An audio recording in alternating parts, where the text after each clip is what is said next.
A permanência de milhares de contêineres de café parados nos portos em julho afetou fortemente o Brasil. O não embarque desse volume impediu que o país recebesse mais de R$ 1 bilhão como receita cambial nas transações comerciais apenas em julho desse ano. E é sobre esse assunto que a gente conversa agora com o presidente da Secafé, o Márcio Ferreira, que está aqui com a gente. Márcio, muito bom dia para você. Márcio, obrigada novamente, bem-vindo aqui à nossa programação. A gente tem, né, durante esse tarifaço, conversado bastante por aqui, acompanhado de perto os impactos, né, e todo o trabalho que o senhor tem feito nesse tarifaço. Antes de mais nada, meu querido, uma boa quarta-feira para você, bom dia. Bom dia, Débora. Prazer estar com vocês aqui. Boa quarta-feira para todos. Bom, Márcio, vamos lá, né? A gente tem essa questão desses contêineres parados, a Café divulgando, então, portanto, que somente nesse mês de julho foram mais de 1.500 contêineres de café que ficaram parados nos portos, gerando essa perda de mais de R$ 1 bilhão em receita para o Brasil, né? Mais de R$ 1 bilhão. Quais foram os principais fatores, né, por trás desse gargalo, por trás dessa paralisação? É algo a ver com o tarifaço? Foi uma paralisação na incerteza do que iríamos ter em relação ao setor de café no tarifaço? Ou isso faz parte de um gargalo logístico que o Brasil enfrenta e há muito tempo, um problema que não vem de agora e que afeta geralmente os setores, principalmente nos períodos, né, pós-colheita, nesse momento da exportação, da distribuição do produto? Oi, Débora, esse volume expressivo, né, mais de 1.500 contêineres, com esse prejuízo de 1,1 bilhão de reais não exportado, ele está totalmente ligado aos problemas logísticos. Efetivamente, você continua os gargalos, e é lamentável porque nós estamos exatamente como se colocou bem aí no início do ano safra, era esperado um volume melhor, e impactaram substancialmente, nós estamos falando quase em torno de 500 mil sacos de café.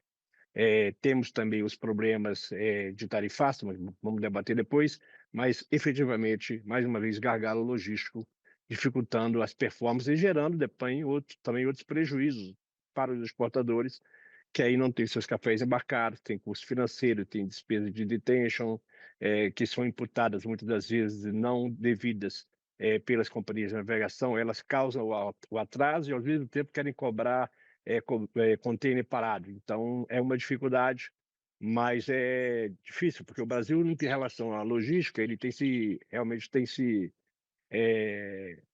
colocado numa posição muito difícil. Nós participamos de alguns fóruns internacionais onde um dos principais traders mundiais, ele fala: "O Brasil produz muito, mas infelizmente já não consegue entregar o que produz". E precisa de muito investimento na parte logística no Brasil, tanto a parte portuária, ferroviária, enfim, uma série de investimentos para que possamos avançar. Márcio, como você muito bem falou, esse é um problema, né, logístico, um gargalo que a gente tem, não é de agora, né? Ou seja, eu quero entender do teu ponto de vista, se comparando, né, com anos anteriores, tem tido um aumento, né, proporcionalmente desse problema. É claro que em algum momento que tem alguma quebra de safra, que diminua porventura, como a gente teve no ano passado, né, o impacto ali por causa dos efeitos climáticos, isso acaba também trazendo uma redução. Mas você consegue fazer uma base de comparação do quanto que isso tem piorado com o longo do tempo e o que realmente piora isso, né? O que faz com que chegue nesse gargalo, nesse momento, esses contêineres fiquem paralisados? Normalmente o que você não tem uma renovação, uma ampliação de frota de navios disponíveis, né.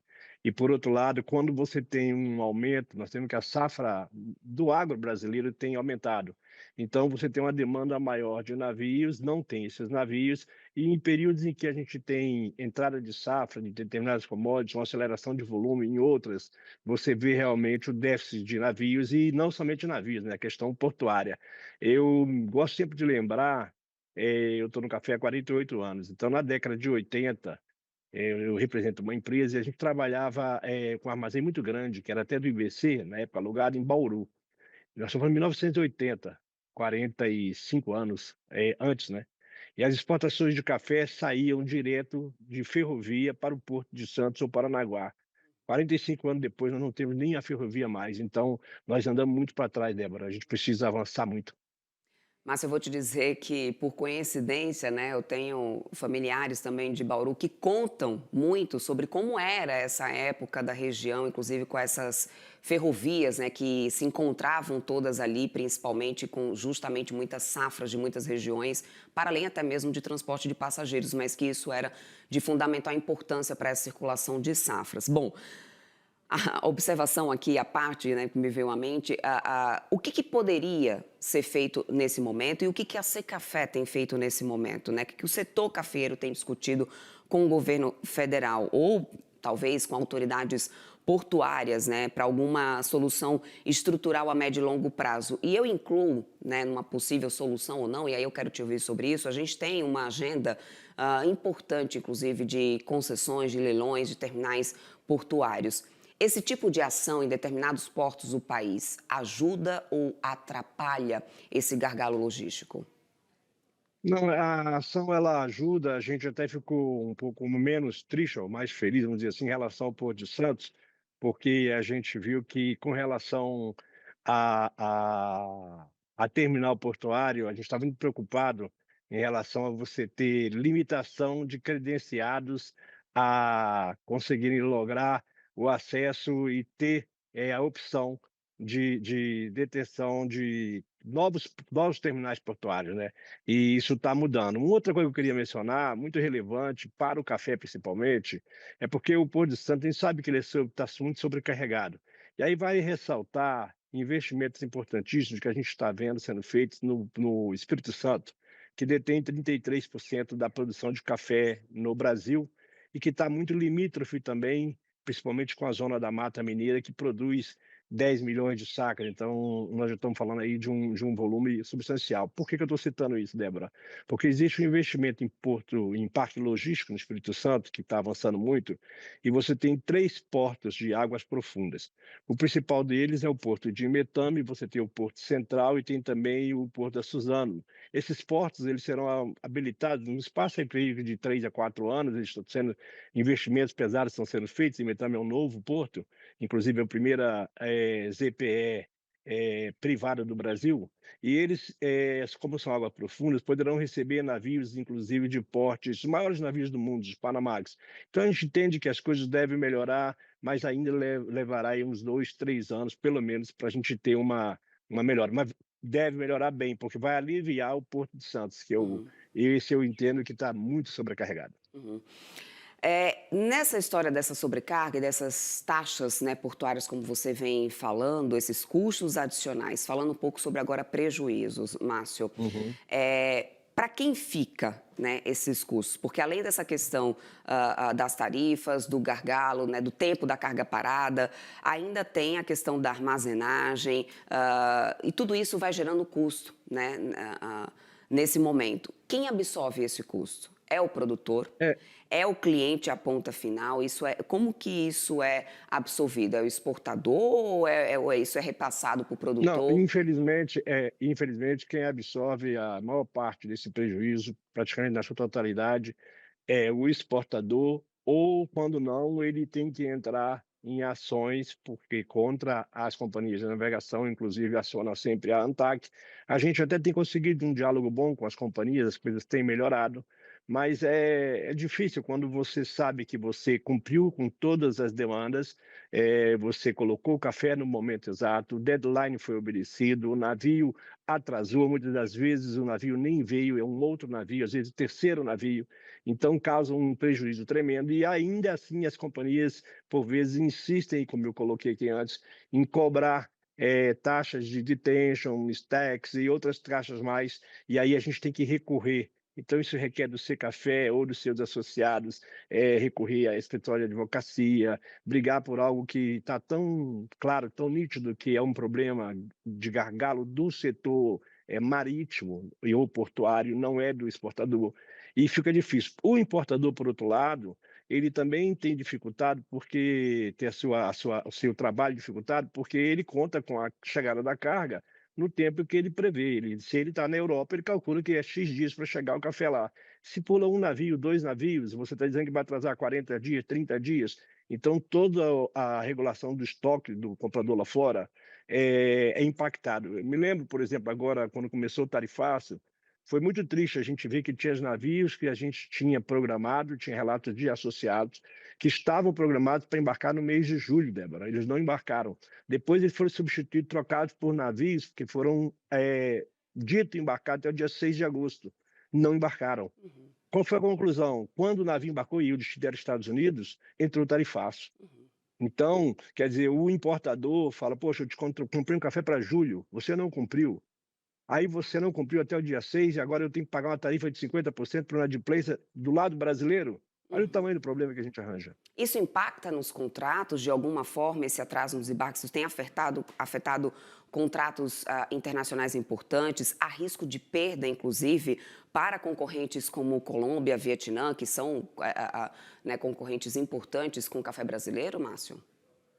O que tem impactado diretamente a partir do dia 7 é exatamente o tarifaço. A gente sabe que o nosso café está extremamente acima como custo em relação às outras origens. Uhum, Colômbia, você citou aí, tem 10% de tarifa, o Brasil tem 50%. uhum, Então, quando a gente está falando que o mercado está na faixa de 380, nós estamos falando 40% acima disso. Isso chega à beira de $200 por saco de diferença. É impossível comprar o café do Brasil. E aí é um problema que a gente, obviamente, está trabalhando junto ao governo americano e a gente já sabe que não é uma coisa que a gente vai resolver da noite para o dia. Então, a previsão em relação aos Estados Unidos é que nós tenhamos, a partir de agosto, setembro mais acentuado, outubro também, quedas e mais quedas nas exportações brasileiras. E, obviamente, os americanos vão buscar alternativas em outras origens, na medida do possível, porque não há produção, como a gente já colocou aqui em outras oportunidades, suficiente.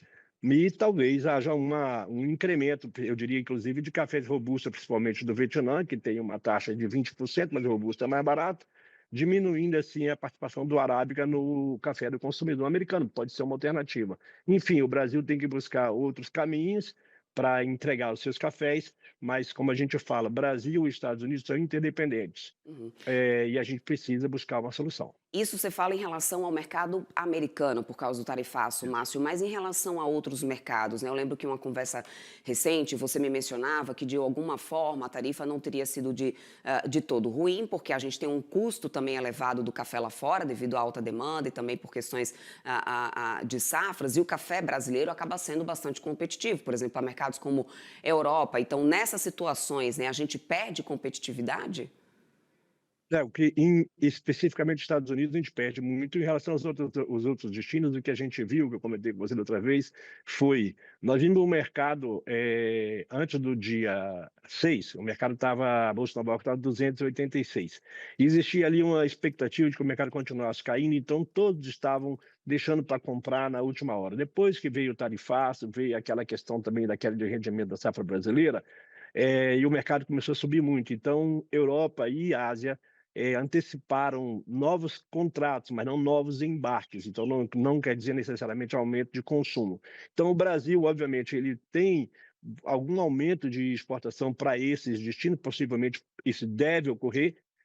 O que eu gosto sempre de lembrar é que há países, por exemplo, na Europa, a Alemanha principalmente, que reexportam café. Então, como a Europa é tarifada em 15%, eventualmente, um café exportado pelo Brasil para a Europa pode gerar um produto final e que vá ser reexportado para outros países, inclusive, quem sabe, para os Estados Unidos. Então, alguma forma, uma compensação, mas muito pequena. O Brasil realmente está numa situação muito difícil em relação às exportações, quando tarifado. Nesse sentido, nós estamos lá, o Marcos Mato, nosso diretor-geral, está lá nesse momento. Hoje, inclusive, tem a defesa que ele vai fazer em relação à seção 301, da parte do Secafé, e a gente já esteve conversando nos últimos dias, eu e ele, haverá um longo caminho pela frente para a gente tentar achar essa solução. Inclusive, minha próxima pergunta, para a gente amarrar aqui esse nosso papo, Márcio, seria justamente sobre isso, sobre a missão empresarial que está lá nos Estados Unidos. Eu quero saber até que ponto vocês estão acompanhando, né, essa iniciativa organizada pela CNI, que vai levando pelo menos mais de 120 empresários, né, e entidades lá para os Estados Unidos. Quais que são as principais pautas levadas aí pelo Secafé nessas conversas para essas autoridades americanas? A expectativa de vocês também no acompanhamento, né, dessa sessão que acontece lá por lá e que vários empresários vão acompanhar. A gente tem conversado bastante com todos os que estão juntos, membros da comitiva, né.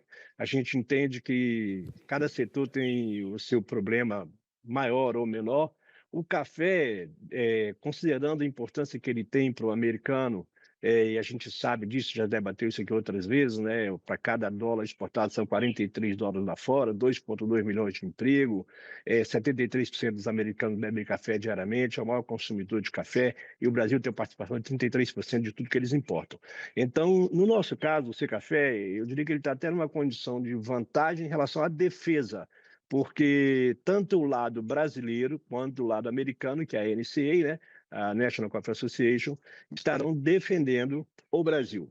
A gente sabe que tem outras commodities que, como produzidas lá nos Estados Unidos também, e aí o lado americano não defende ou até é contra, é a favor, vamos dizer assim, da tarifa imputada pelo presidente, entendeu? Aí a situação é mais difícil. Mas o Secafé tem dialogado, tem procurado caminhos, a gente tem buscado quais são as alternativas, escritórios de advocacy, aqueles que realmente estão mais alinhados com o governo atual. Tem que ser muito pontual, porque você tem que trabalhar direcionado no objetivo. Eu digo que o objetivo é a flecha acertar o alvo, não é ficar procurando rumo. Uhum. E na hora de tomar essa decisão, a gente precisa saber com quem a gente está caminhando. Então tem que caminhar com quem realmente dialoga com o governo de uma forma lá fora, o governo americano, de uma forma mais suave, Uhum. que esteja, vamos falar literalmente, que esteja mais alinhado com o republicano. Perfeito. Quero muito, Márcio, agradecer a tua participação aqui conosco. Conversamos agora aqui com o presidente do Conselho dos Exportadores de Café do Brasil, Márcio Ferreira, que, aliás, café sempre está aqui comigo, viu, Márcio? Esse aqui não pode faltar nunca por aqui. Muito É, bom dia para você, meu querido. Tá, eu inclusive estou feliz de estar com você hoje. Eu estou aqui na montanha do Espírito Santo. Até tinha colocado aqui a imagem da Pedra Azul, que é o melhor ponto turístico aqui. Eu estou numa pousada que pertence até a essa empresa que eu trabalho. E eu estou com clientes aqui, então, clientes novos, inclusive um deles é novo, entrando no mercado de café, abrindo cafeterias. A gente está viajando pelas montanhas, olhando os cafés principais do Espírito Santo, cafés especialíssimos. Hoje eu vou postar na minha rede, talvez o Seu Café vai repostar. Esse cliente ele está buscando talvez o café mais caro do Brasil, e tem uma foto que vai estar o café mais caro do Brasil, um dos cafés mais caros do mundo, para ver o nível. Também você tem gente de excelência querendo mais e mais café brasileiro. Isso aí nos Produto anima brasileiro muito. com competitividade. Que bom saber disso. Muito Exato. obrigada, meu querido. Ótimo dia, bom trabalho então Tá por aí bom? também. Até uma próxima. Para você também. Um Até grande mais. abraço, Tchau, tudo de bom. tchau.